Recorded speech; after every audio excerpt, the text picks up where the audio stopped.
Hello friends, welcome to my channel. आज मैं आप लोगों के सामने एक उपन्यास शुरू कर रही हूँ, शरत चंद्र चट्टोपाध्याय जी का अंतिम प्रश्न। उन्होंने 30 से ज़्यादा उपन्यास लिखे, जैसे परिणीता, देवदास, बड़ी दीदी, मंजली दीदी आदि। लेकिन अंतिम प्रश्न अपने समय से काफ़ी आगे है, उस समय के सामाजिक परिवेश से हटकर है। उस समय की नारी काफ़ी कम पढ़ी लिखी होती थी, जो सिर्फ चारदीवारी में रहकर ही अपना जीवन बिता देती थी। पर इस कहानी की पात्र कमल, जो शिवनाथ के साथ लिव इन रिलेशनशिप में रहती है, उस जमाने में कोई भी कॉन्सेप्ट नहीं जानता था। इस तरह की नारी को असम्मान की नज़र से देखा जाता था। लेकिन कमल इस मेल डोमिनेटेड सोसाइटी की थोपी हुई ट्रेडिशनल वैल्यूज़ को चैलेंज करती है। वो अपने विचारों को लॉजिक के साथ रखने का साहस रखती है।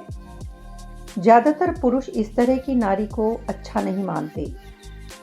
शिवनाथ जो अपनी पत्नी को धोखा देता है कमल के लिए, और कमल को धोखा देता है मनोरमा के लिए। इस कहानी का मुख्य डिस्कशन का सेंटर आशुतोष बनर्जी या आशु बाबू का घर है, जो एक वृद्ध हैं जिनकी स्त्री का निधन हो चुका है।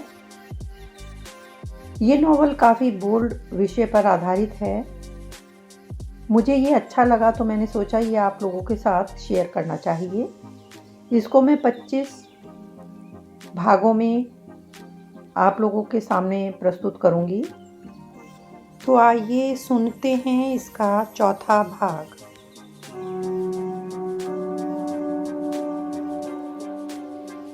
10 दिनों के बाद अविनाश दिल्ली से लौट आए। उनके 10 साल के बेटे जगत ने उनके हाथ में एक पत्र दिया, जिसमें लिखा था, शाम को जरूर आइएगा, आशु बद्दी। जगत की विधवा मौसी पर्दे को हटाकर खिलते हुए गुलाब की तरह चेहरा बाहर निकालकर बोली, वह लोग क्या रास्ते पर पलके बिछाए बैठे थे? जो आते ही जरूरी तलब भेजी है, जाना होगा। अविनाश बोले, शायद कोई जरूरी काम होगा। काम? वो क्या मुखर्जी बाबू को खा जाना चाहते हैं क्या? अविनाश अपनी छोटी साली को प्यार से कभी छोटी बहू तो कभी नाम लेकर नीलिमा पुकारते थे। हंसकर बोले, छोटी बहू, अमृत फल अगर पेड़ के नीचे पड़ा हो और कोई उसका आदर ना करता हो, देखकर बाहर के लोगों को लालच आ ही सकता है ना। नीलिमा हंसी। ऐसा है तो वह अमृत फल नहीं है, यह उन्हें बताना जरूरी है। अविनाश बोले, बता देना, मगर वह विश्वास नहीं करेंगे, लालच और बढ़ जाएगा, हाथ बढ़ाकर उठाने की कोशिश करेंगे। नीलिमा बोली, इससे कोई फायदा नहीं होगा मुखर्जी बाबू, पहुंच के बाहर मजबूत बेड़ा लगवा दूंगी। यह कहकर वह हंसी छुपाते हुए भीतर चली गई। अविनाश जिस समय आशु बाबू के घर पहुंचे तब तक शाम नहीं हुई थी। गृह स्वामी ने आदर पूर्वक उनका स्वागत करके बनावटी गुस्से से कहा, आप अधार्मिक व्यक्ति हैं, विदेश में मित्र को छोड़कर उस दिन से गायब। इस बीच अधीन की 10 दिशाओं का क्या हुआ होगा? अविनाश चौंक कर बोले, एक बार में 10-10 दिशा, 10-10 दशा, पहले बताएं। बताता हूं। पहली दशा में दोनों पैर सिर्फ ताजा हुए, यही नहीं, द्रुत गति से नीचे से ऊपर और ऊपर से नीचे आना जाना शुरू किया है। यह तो डरने की बात है, दूसरी बताएं। दूसरी बात यह है कि आज न जाने किस उपलक्ष्य में हिंदुस्तानी नारियां यमुना के तट पर एकत्र हुई हैं और हरेंद्र, अक्षय इत्यादि पंडित समाज निर्विकार भाव से अभी अभी वहां गया है। अच्छी बात है। तीसरी बात बताएं। दर्शन की आशा में आशु बद्दी अति उत्कंठित हृदय से अविनाश का इंतजार कर रहे हैं। यह प्रार्थना वे अस्वीकार न करें। अविनाश ने हंसकर कहा, उन्होंने प्रार्थना मंजूर कर ली, अब चौथी बात बताइए। आशु बाबू बोले, यह जरा गंभीर बात है। बाबा जी विलायत से लौटकर पहले काशी और फिर आगरा में परसों पधारे हैं। अभी मोटर खराब हो गई है, बाबा जी खुद ठीक कर रहे हैं। काम पूरा होने ही वाला है और वो आने ही वाले हैं। इच्छा है पहली चांदनी में सब मिलकर एक साथ ताजमहल देखें। अविनाश का चेहरा गंभीर हो गया। पूछा, यह बाबा जी कौन है आशु बाबू? इन्हीं के विषय में शायद एक बार कहते कहते रुक गए थे। आशु बाबू बोले, हाँ, मगर आज आपको बताने में कोई बाधा नहीं है। अजीत कुमार मेरा होने वाला दामाद है, मणि का पति। इन दोनों का प्यार पृथ्वी की एक अनमोल चीज है, लड़का हीरा है। अविनाश चुपचाप सुनने लगा। आशु बाबू बताने लगे, हम ब्रह्म समाज के नहीं हैं, हिंदू हैं। सारे काम हिंदू धर्मानुसार ही होते हैं। ठीक समय में यानी 4 साल पहले इनका विवाह होने वाला था। हो भी जाता मगर नहीं हुआ। जिस तरह से इनका मिलन हुआ था वह भी विचित्र मामला है। भाग्य में यही लिखा था, कहना गलत नहीं होगा, मगर वह अभी रहने देते हैं। अविनाश चुप ही रहे। आशु बाबू बोले, मणि को हल्दी लग चुकी है। रात की गाड़ी से छोटे चाचा भी आ गए। पिताजी की मृत्यु के पश्चात वहीं घर के कपड़े हैं, बच्चे नहीं हैं। चाची के साथ बहुत सालों से काशी में रहते हैं। ज्योतिष में उनका बहुत विश्वास है। आते ही बोले, यह विवाह अभी हो ही नहीं सकता। उन्होंने खुद दूसरे पंडितों के साथ गणना करके देखा था कि अगर वह विवाह उस समय हो जाता तो 3 साल पहले 3 साल 3 महीने के भीतर मणि विधवा हो जाती। शोर मच गया, सारी तैयारी बेकार हो गई। मगर चाचा को मैं अच्छी तरह से जानता हूं, समझ गया और कोई उपाय नहीं है। अजीत खुद भी बहुत बड़े धनवान का बेटा है।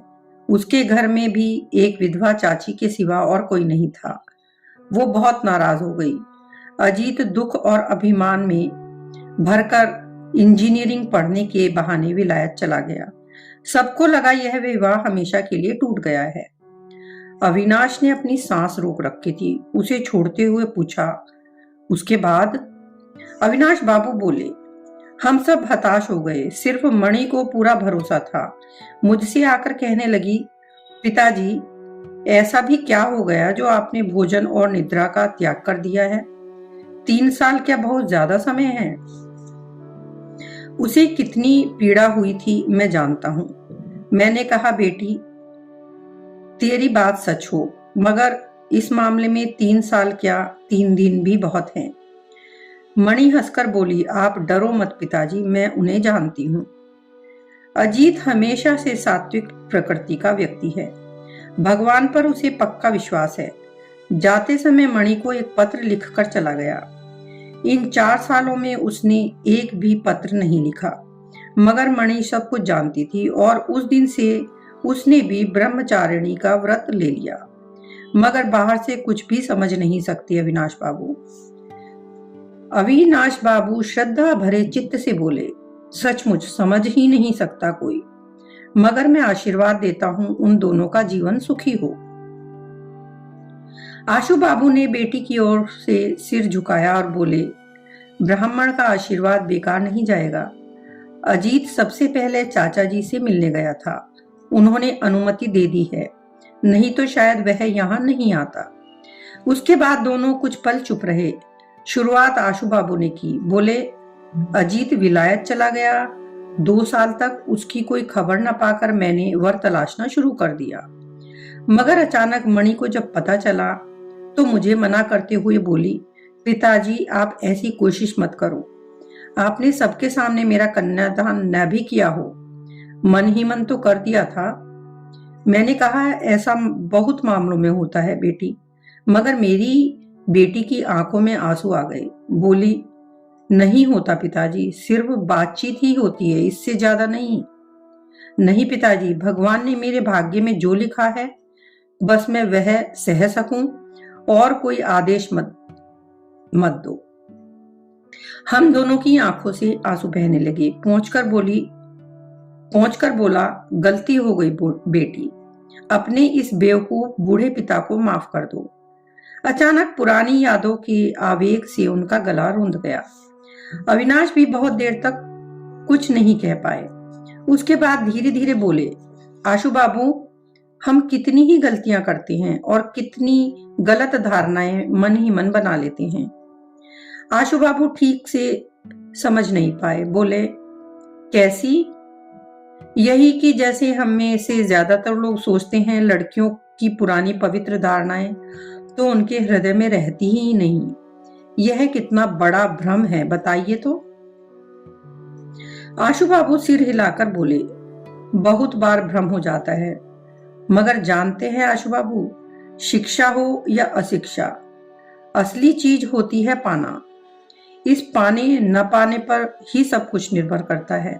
नहीं तो किसी एक व्यक्ति का अपराध दूसरे पर आरोपित करते ही गड़बड़ हो जाती है। अरे अजीत, मणि कहाँ है? लगभग 30 साल के बलिष्ठ युवक ने कमरे में प्रवेश किया। उसके कपड़ों पर काले निशान थे। बोला, मणि अब तक मेरी मदद कर रही थी। उसके कपड़े भी गंदे हो गए थे, बदलने गई है। मोटर ठीक हो गई है, नौकर से आगे ले आने के लिए कह दिया है। आशु बाबू बोले, अजीत, ये मेरा प्रिय मित्र श्री अविनाश मुखोपाध्याय है। यहाँ के कॉलेज के अध्यापक हैं, ब्राह्मण हैं, इन्हें प्रणाम करो। आगंतुक युवक ने अविनाश को भूमिष्ठ होकर प्रणाम किया। खड़े हुए आशु बाबू से बोला, मणि को आने में 5 मिनट से ज्यादा समय नहीं लगेगा। आप जल्दी से तैयार हो जाइए। देर हो गई तो पूरा देखने का समय नहीं मिलेगा। लोग कहते हैं ताजमहल महल देखकर जी नहीं भरता। आशु बाबू बोले, जी न भरने वाली चीज ही है बेटा, मगर हम तो तैयार ही हैं। तुम ही तैयार नहीं हो, तुम्हें भी तो अभी कपड़े भी बदलने हैं। वह अपने कपड़ों की ओर देखकर बोला, मुझे बदलने की जरूरत नहीं है, यही ठीक है। इन काले निशानों के साथ? वह लड़का हंसकर बोला, कोई बात नहीं, यह तो हमारा पेशा है। कपड़ों में काले निशान लगने पर हमें कोई फर्क नहीं पड़ता। यह सुनकर आशु बाबू मन ही मन खुश हुए और इस युवक की विनम्र सरलता पर अविनाश भी मुग्ध हो गए। मणि भी आ गई। अचानक उसकी ओर देखकर अविनाश चौंके। पिछले कुछ दिनों से उसे देखा नहीं था। इस बीच इतनी ज्यादा अप्रत्याशित खुशी उसे मिल गई। विशेषकर उसके पिता से अभी अभी जो बातें सुनी थी, उन्हें सुनकर सोचा था कि मनोरमा के चेहरे पर आज ऐसा कुछ देखेंगे जो कहा नहीं जा सकता, जो जीवन में उन्होंने कभी नहीं देखा। मगर कुछ भी तो नहीं, बहुत ही सादा पहनावा, खुशी छिपाने का कोई आडंबर कहीं नहीं दिख रहा। गहन खुशी से चेहरा भी नहीं दमक रहा, बल्कि एक अजीब सी कांति की छाया ने उसकी आंखों को धुंधला कर दिया है। अविनाश को महसूस हुआ, पिता के स्नेहवश शायद आशु बाबू ने अपनी बेटी को गलत समझा है, या फिर कभी जो सत्य था आज वह मिथ्या हो गया है। कुछ ही देर में एक बड़ी सी मोटर पर सवार होकर सब रवाना हो गए। नदी के घाटों पर उस वक्त पुण्य की लालची औरतें और रूप के लालची पुरुष जुटने लगे थे। सुंदर दीर्घ पथ पर हर जगह उनकी साज सज्जा और विचित्र परिधान ने अस्त होते सूर्य को और सुंदर कर दिया है। यही सब देखते देखते वह सब विश्व विख्यात सौंदर्य की प्रतिमा ताज के द्वार पर जब पहुंचे, तब हेमंत ऋतु का दिन ढलने ही वाला था। यमुना के तट पर जो कुछ देखना था वह देखकर अक्षय अपने दल बल सहित पहले ही पहुंच चुके थे। उन्होंने ताज को बहुत बार देखा है, देख देख कर बोर होने लगे हैं, इसलिए ऊपर न जाकर नीचे बगीचे में बैठे थे। इनको आते देख ऊंची आवाज में नमस्कार किया। बीमार आशु बाबू ने अपनी विशालकाय देह घास पर डाली और लंबी सांसें लेकर बोले, ओहो, बच गए। अब जिनकी जितनी इच्छा है मुमताज बेगम की कब्र देखकर खुश हो ले बेटा। आशुबद्दी यहीं से बेगम साहब को खुशामदीद करता है, इससे ज्यादा उससे नहीं होगा। मनोरमा बोली, ऐसे नहीं पिताजी, आपको यहाँ अकेले छोड़कर हम नहीं जा सकते। आशु बाबू बोले, डरने की कोई बात नहीं है बेटी, तुम्हारे इस बूढ़े बाप को कोई नहीं चुराएगा। अविनाश बोले, नहीं, इसकी तो आशंका भी नहीं है। क्रेन और लोहे की चेन में के बिना आपको कोई कैसे उठा सकता है? मनोरमा बोली, मेरे पिताजी को मत छेड़िए, आप लोगों की नजर लगकर ही यहाँ आने के बाद कमजोर हो गए हैं। अविनाश बोले, अगर ऐसा हुआ है तो अन्याय हुआ है, यह तो हमें मानना ही होगा, क्योंकि देखने के लिए फिर उस वस्तु की मर्यादा ताजमहल से कम नहीं होती।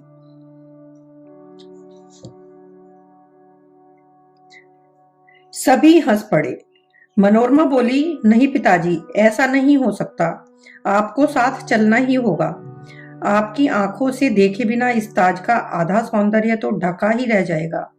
कोई कितना भी बताए, आपसे ज्यादा सच्ची बात कोई नहीं बता सकता।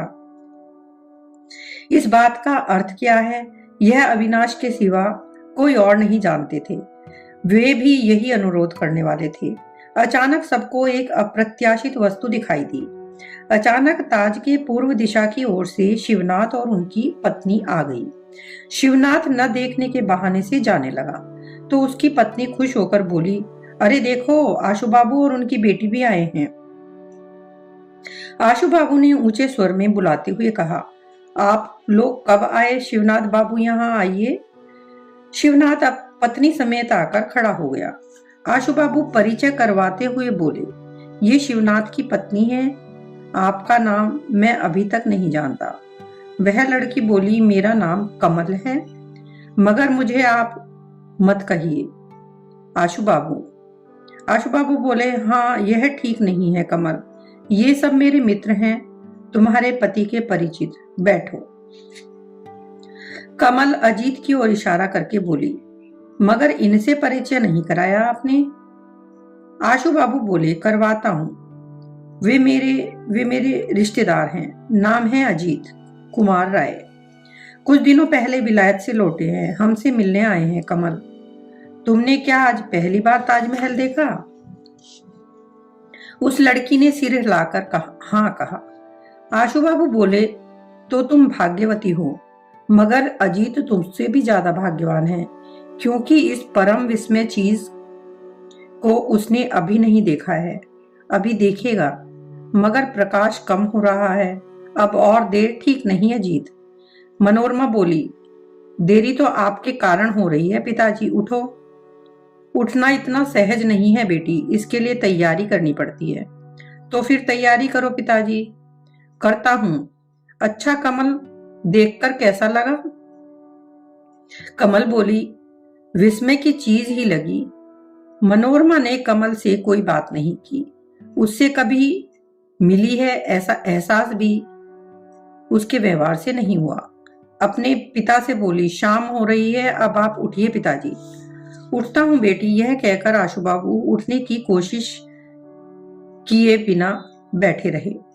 कमल हंसी। मनोरमा की ओर देखकर बोली, उनकी तबीयत ठीक नहीं है, चढ़ना उतरना भी सहज नहीं है, इससे अच्छा है कि हम यहाँ बैठकर बातें करते हैं, आप लोग घूम आइए। मनोरमा ने उसका कोई उत्तर नहीं दिया। अपने की पिता की जिद करती हुई वो बोली, नहीं पिताजी आप चलिए। मगर कोई भी उठने की कोशिश नहीं कर रहा था। जो जीवित विस्मय इस अपरिचित युवती में अचानक मूर्त हो उठा, उसके सामने वह मृत विस्मय जैसे पल भर के लिए ओझल हो गया। अचानक अविनाश जैसे जाग गए, बोले, इनके चले बिना काम नहीं होगा। मनोरमा को विश्वास है कि उनके पिता की नजरों से देखे बिना ताज का आधा सौंदर्य ढका रह जाएगा। कमल ने अपनी सरल निगाहें उठाकर कहा, क्यों? आशु बाबू से बोली, आप इस विषय में के विशेषज्ञ हैं, सारे तत्व जानते हैं। मनोरमा मन ही मन चौंकी। यह बातें तो अशिक्षित दासी कन्या जैसी नहीं है। आशु बाबू पुलकित होकर बोले, कुछ नहीं जानता, विशेषज्ञ नहीं हूं, सौंदर्य तत्व के विषय में कुछ नहीं जानता, मैं इसे उस नजर से देखता भी नहीं कमल। मैं देखता हूं सम्राट शाहजहां को, मैं देखता हूं उनकी पीड़ा जैसे प्रत्येक पत्थर से धुली हुई है, मैं देखता हूं उसका पत्नी प्रेम जो इस काव्य को रचकर हमेशा के लिए उसे विश्व में अमर कर गया। कमल ने बड़ी सहजता से उनकी ओर देखकर कहा, मगर मैंने तो सुना है उनकी बहुत सी बेगमें थीं।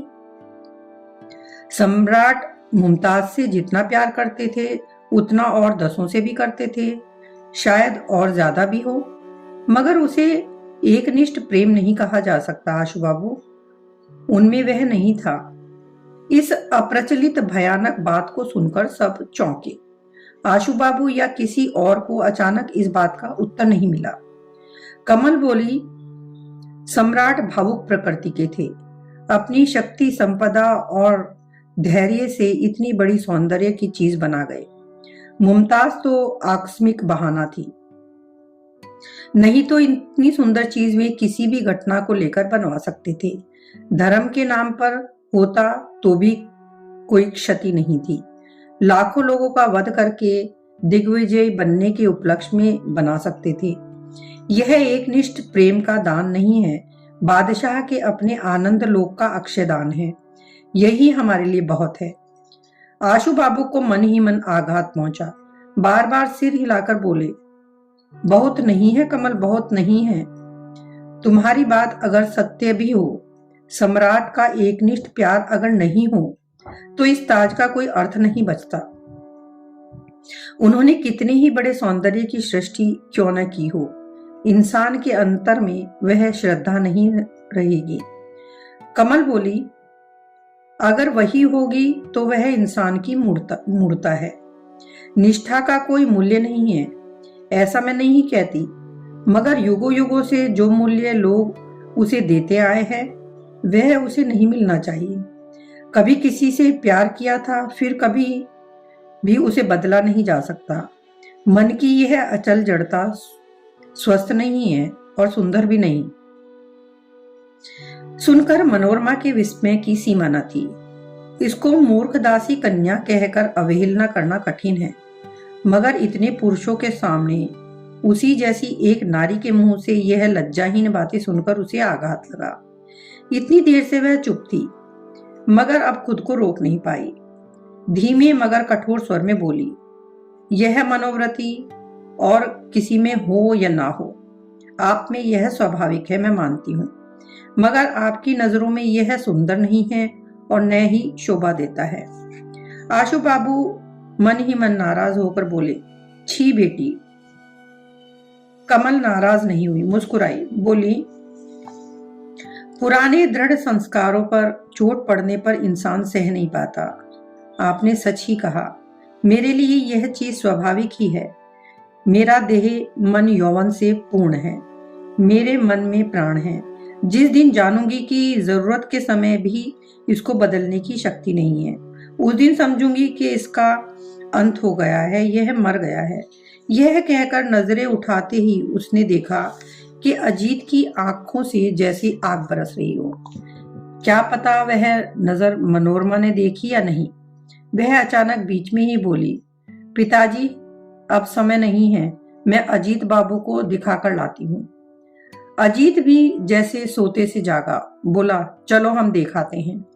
आशु बाबू खुश होते हुए बोली, हाँ बेटी तुम जाओ, हम यहीं बैठे हैं, मगर जल्दी लौट आना, कल जल्दी आ जाएंगे।